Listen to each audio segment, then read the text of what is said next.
Time has its own rules, its own victories and defeats, its own symbols. Lunches, of course, and meals in general are very connected to time concepts.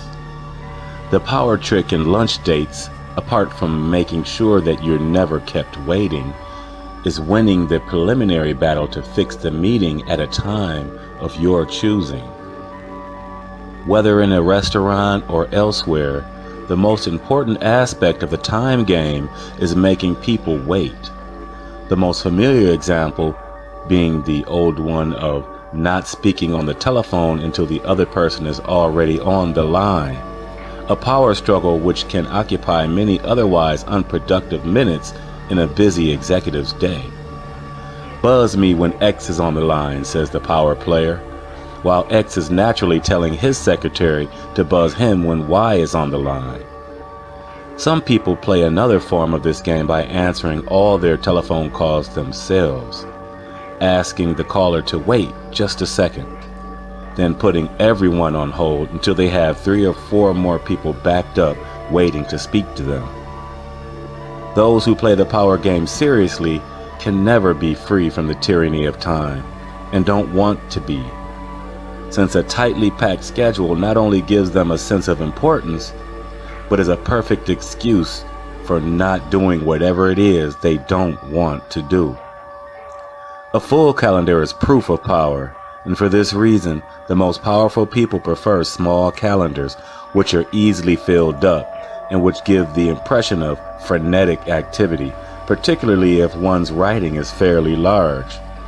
One of the best power symbols is a desk diary that shows the whole week at a glance. With every available square inch of space filled in or crossed out, it provides visible evidence that one is busy. Too busy to see someone who is anxious to discuss a complaint or a burdensome request. At the same time, one can confer a favor by crossing out an existing appointment and, in the current phrase, penciling in the name of someone who has requested an appointment. A close inspection of such diaries often reveals that a good many of the entries read gray-suited cleaners or Betsy's birthday present, but the effect from a distance is awe-inspiring.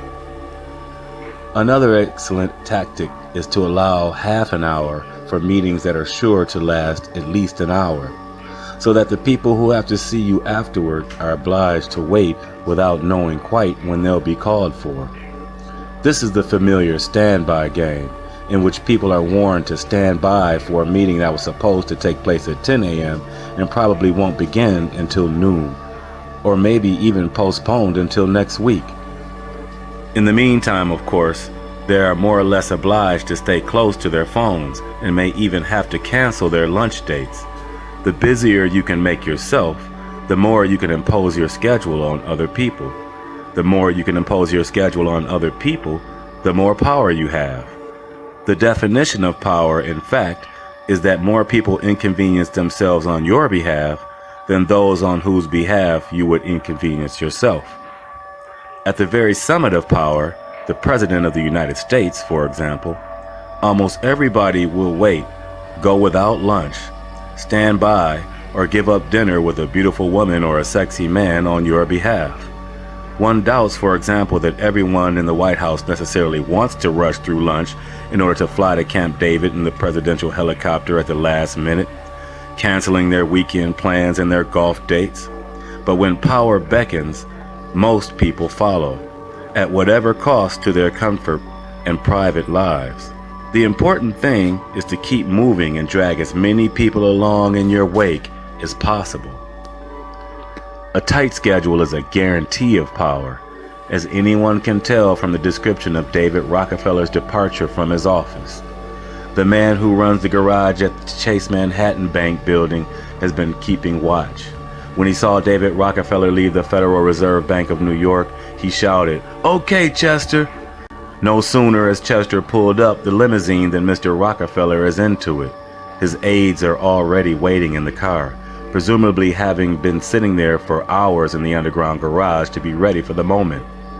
And opening his scarlet folder marked for immediate action, he proceeds to give his orders for the afternoon on the way to the waiting helicopter, its blades already running, which will carry him to a cocktail party in Albany.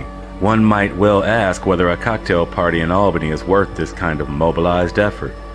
But worth it or not, the elements of time power are perfectly illustrated in Mr. Rockefeller's breathless rush to the helicopter, involving the time of the pilot, Chester, the chauffeur, the aides who have been waiting in the car, the garage man who gives Chester the warning, and presumably a host of other people at both ends of the journey, all of whom are on standby for hours in order to convey one man to a party. David Rockefeller's power would hardly be emphasized if he had strolled out of his office with time to spare.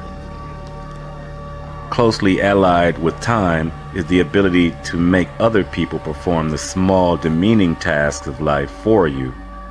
Men do not necessarily ask their secretaries to get a cup of coffee for them because they are lazy, or because they are male chauvinist, or even because they don't know where the coffee machine is.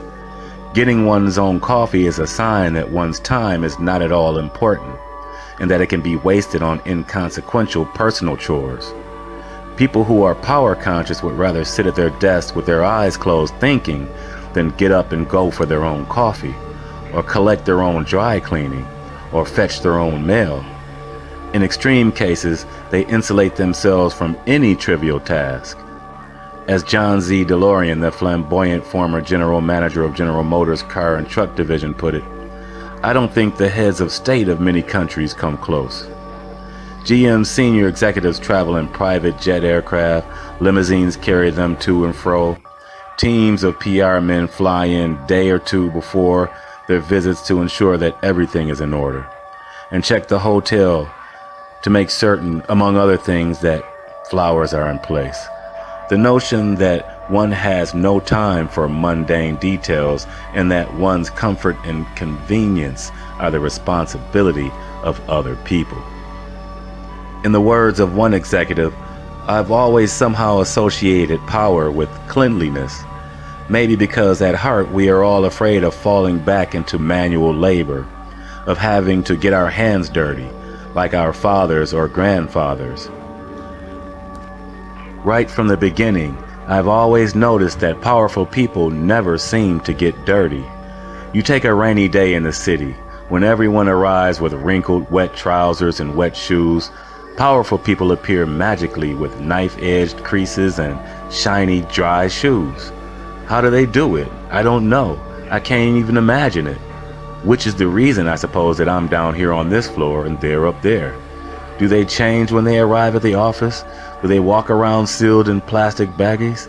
Is it just that they don't have to take the subway or stand in line with the Fifth Avenue bus on the train? Who knows? But it's true. They have this magic gloss to them. They don't sweat. You don't see them coming in after a taxi has splashed muddy water all over them. I know deep down in my rational mind that it isn't altogether true, and that a lot of it has to do with limos and company planes and things like that. But for me, powerful people are forever defined as those who can walk to work without stepping in a puddle.